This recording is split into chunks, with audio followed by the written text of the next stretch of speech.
Преди обед продължава. Миналата седмица говорихме за българските супер храни, благодарение на които можем да си осигурим здравословен начин на живот. Днес пак ще се върнем на тази тема, но акцентът ще бъде коластрата. Това е първото майчино мляко, уточнявам за тези, които случайно не знаят. Да, знам, често съм опитвал. Знаем колко е важна тя коластрата за новородените, заради уникалните си хранителни качества, съдържащи се в нея, но не знаем, че освен човешката коластра, своето приложение намерила и тази от крава. Именно за това сега ще говорим с журналиста, лектор и автор на редица публикации по темата Ели Хорозова. Здравейте! Здравейте, госпожо Хорозова. За какво се използва коластрата? От крава? Да, имате предвид не майчената коластра. Точно така.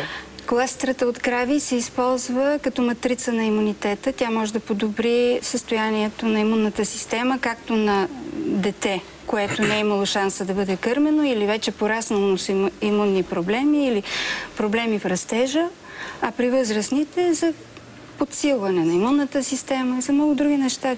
Тествано ли е и доказано ли е, че има ефект? Ние не говорим за научен факт. Ние говорим за практиката. В България вече от 12-13 години се ползва коластрата и може да се каже, че има едно поколение отгледане с коластра. А защо няма научни изследвания? Има много научни изследвания. И продължава много доказани. Това е една от най-изследваните храни на планетата и тя е в основата на създаването на ваксините, между другото.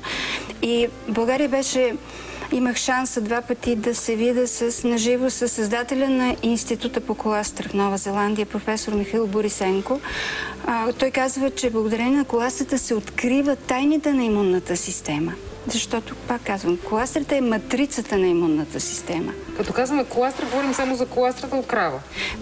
Не, можем да говорим за коластрата на всички бозайници. Оказва се, че тя не е видово различна. И ние затова може хората да приемаме коластра, бихме могли и от мишки, и от други бозайници, от кози, от... Тоест тя има еднакъв състав ли може да? Еднакъв, почти идентичен молекулярен състав. Просто това, което вие препоръчвате на хората да ползват евентуално, е коластра от крава. Това се предлага, предполагам, в аптеките и въобще под каква форма хората я приемат?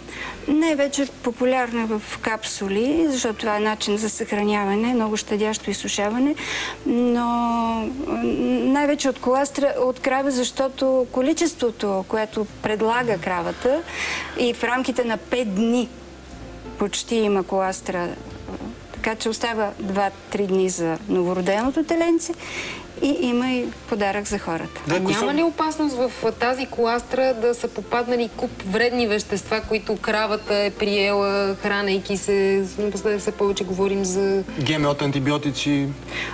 Това е отговорността на производителя.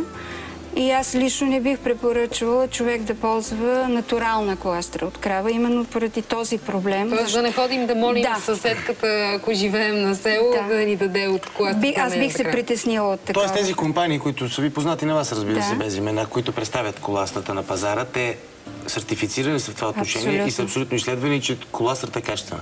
Има много строг стандарт на института в Нова Зеландия за качество на коластрата и това се спазва от повечето производители. Добре, кои са основните неща, на които благоприятства коластрата от крава за човешки организъм? Разбрахме имунната система, но нещо по-конкретно? Коластрата съдържа 8 растежни фактора, което е несъществуващо в никоя друга храна. И тези растежни фактори подобряват възстановяването или растежа на лигавици, кости, съединителна тъкан, хрущялната тъкан. Така че, когато се приема, да кажем, от един възрастен с проблеми или минал някакво лечение и раздразнен стомах, се подобрява състоянието на стомашно-чревния тракт. А пък при децата се залага правилно храносмилане, достатъчно чревна флора, оттам и бързо усвояване и растеж, правилен растеж. Това нещо, може ли човек да си го самопредписва? Не трябва ли консултация с лекар? Това е така наречената супер храна. Представете си какво е това. Ние сме върха на... Все едно мет ли да си предписваме? Точно така. Като естествено, там е написано какви са дозите. Има. Какви са препоръчителните дози? Човек може ли години наред да се подхранва с коластра всекидневно или как става? От 2 до 4 капсули.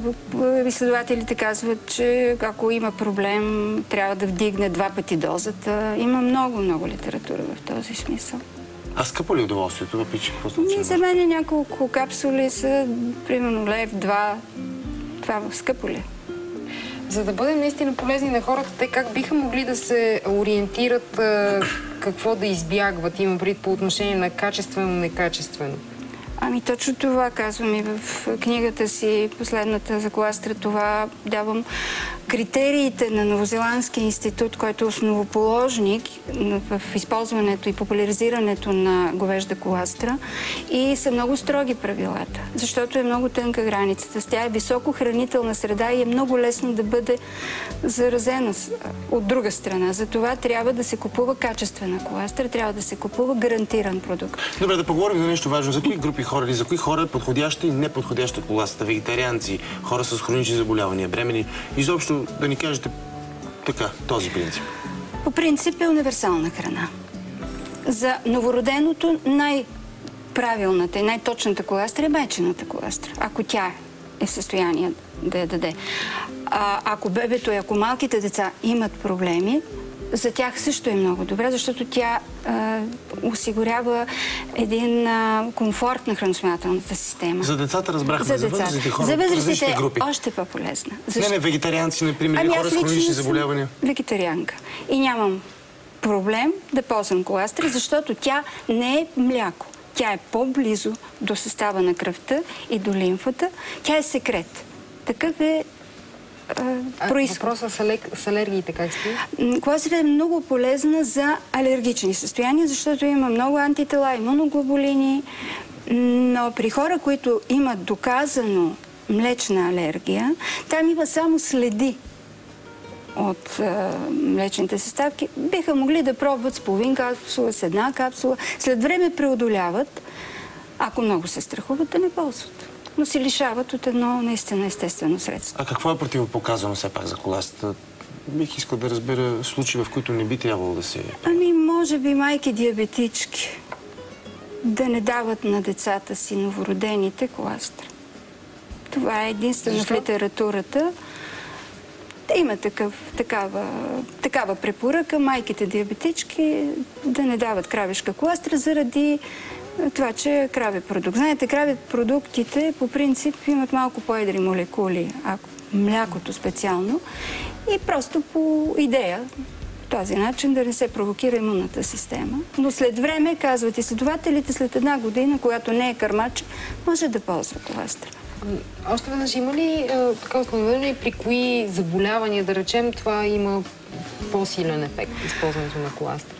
При счупване, например, много бързо се възстановява, защото тук има растежни фактори за костна клетка, съединителна тъкан. При храносмилателни проблеми, при диабет, при такива обменни заболявания, понеже кръвната захар се регулира и усвояването на храната е много по-качествено. При нужда от отслабване, например. Ето това е. Да, има много добри, даже имаме такива случаи на 20-30 кг жени след раждане, да получат тази регулация. Защото коластрата се действа за съотношението между мускули и мазнини в полза на мускулите. И затова всички спортисти, всички върхови спортисти използват коластра. Това е една от тайните на големите отбори. Но да отслабнеш 20-30 кг... Има такъв случай описан, може да го прочетете. И е доказано, че е само благодарение на това, че няма някакви... и това от медицинско лице. Не трябва да е тотално тази жена, за да свали 30 кг. Да, има такива случаи. Просто в комбинация с храната и коластра? Просто в комбинация, но тя винаги се приема на гладно. За кои други заболявания? На гладно се приема? Тя винаги на гладно, защото имунните фактори, антителата, имуноглобулините трябва да се захванат за нашите лигавици и да станат наши. Това е като пасивен имунитет, като включване на GSM в мрежата, да го заредиш. Час ли преди хапване? 20-30 минути.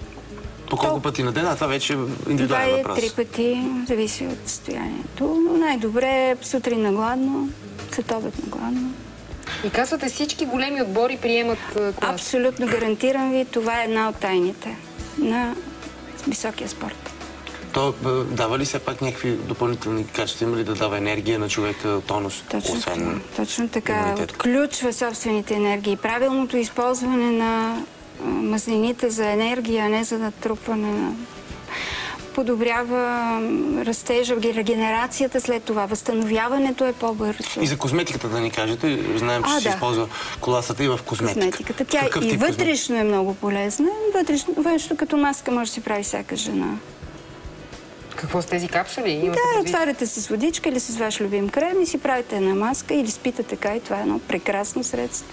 Регенеративно, защото вътре има растежен фактор и за кожна клетка. А използва ли се като съставка в козметиката, която се произвежда?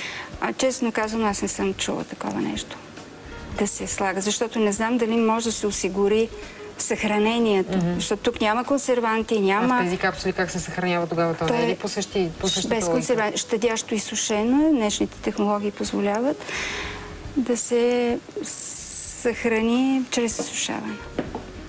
Благодаря ви. Благодаря ви за това гостуване. Много, че ни разказахте повече за ефектите от коластрата. Аз доста човешка коластра само съм пробвал, уважаеми зрители, и много добре ми действа. Не, шегата на страна, оказа се, че наистина кравешката коластра е изключително полезна за нас хората. Има 12 растителни клона, или как се наричат, които помагат за човешки организъм. И напоследък наистина все повече хора прибягват към този начин да подсилят организма си, подобно на модата в храненето, което си е един от залозите за добър външен вид.